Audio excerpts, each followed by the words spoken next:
네, 뉴스 스토리텔러 백브리핑 시작합니다. 흉가에 유령이 산다. 공포 체험하러 갔는데 진짜 귀신이 아니라 투기 유령을 찾아냈다. 이런 얘기입니다.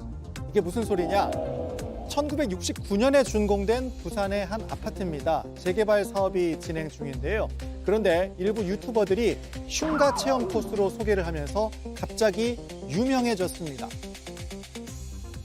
이 아파트는 공포 체험을 하는 사람들 사이에서 이른바 흉가로 알려져 있는데 주민들은 사람들이 밤에 찾아와 유리창을 깨트리곤 한다고 말합니다. 유튜브 이런 애들이 와갖고 급식을 뜨는 거예요. 제가 체험을 짜고 그런 거 찍으려고 온 거예요. 다 깨지잖아요. 240세대 중에 7세대만 현재 남아있다고 하니까 밤이 되면 무섭긴 할 것 같습니다. 비 오는 날 찍어서 더 으스스해 보이네요. 하지만 주민들 입장에선 한밤에 찾아와서 문 두들기는 사람들이 귀신보다 더 무서웠겠죠. 아무튼 이런 일이 벌어지니까 경찰도 순찰을 돌기 시작했고 언론도 주목을 하게 됐고 그러다 보니까 이상한 점이 드러납니다. 이렇게 쓰러져가는 아파트에 작년 12월 이후에 17세대가 전입 신고를 한 겁니다. 아니 지금 실제로는 7세대밖에 안 사는데 뭔가 투기 냄새가 나죠. 결국 경찰이 전입 신고가 돼 있는 39세대 전수조사에 나섰고요. 23개 세대를 위장 전입으로 결론 내리고 검찰에 넘겼습니다. 이 중에 8개 세대는 부산도 아니고 대구, 거제 등 타 지역에 살고 있었다고 합니다. 실거주한다면서 대출까지 받았지만 실제로는 시세 차익 노리는 투기 유령이 살고 있었던 거죠. 한마디로 재개발 노리고 전입만 했다가 딱 걸렸단 얘기입니다. 아무튼 일이 이렇게 됐으니까 결과적으로는 공포 체험이 제대로 한 건 한 셈이 됐습니다. 자, 하나 더 준비했습니다. 국민의힘 대선 주자 홍준표 의원이 결국 바꾸겠다고 했습니다. 뭘 바꾸나요?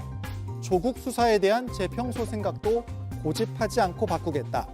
이틀 전에 국민의힘 대선 주자 첫 TV 토론회에서 홍준표 의원은 조국 전 장관에 대한 수사가 과잉 수사였다고 주장했었죠. 조국 수사 잘못됐다고요? 아니, 잘못된 게 아니라 과잉 수사했다는 거예요. 아니, 전 뭐가 가족을 도려가는 수사는 없어요. 아니 그런 네, 토론회가 끝나고도 홍준표 의원 페이스북에 또 한 번 글을 올려서 생각을 굽히지 않았습니다. 법이 아무리 엄중해도 한 가족 전체를 짓밟는 건 아니다. 검사를 할 때 가졌던 수사 철학이라고 말입니다. 그런데 이게 야권 지지층을 중심으로 후폭풍이 거세게 나타났습니다.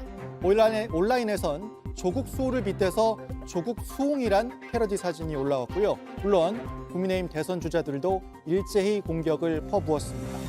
홍준표 의원 그래도 생각을 굽히지 않았습니다. 어제 오전엔 대선은 우리 편만 투표하는 게 아니다. 본선도 고려해서 경선을 치를 수밖에 없다. 단문만으론 정권 교체 안 된다. 이렇게 주장했습니다. 이랬는데 결국 제 생각을 바꾸겠다. 일단 굽혔습니다.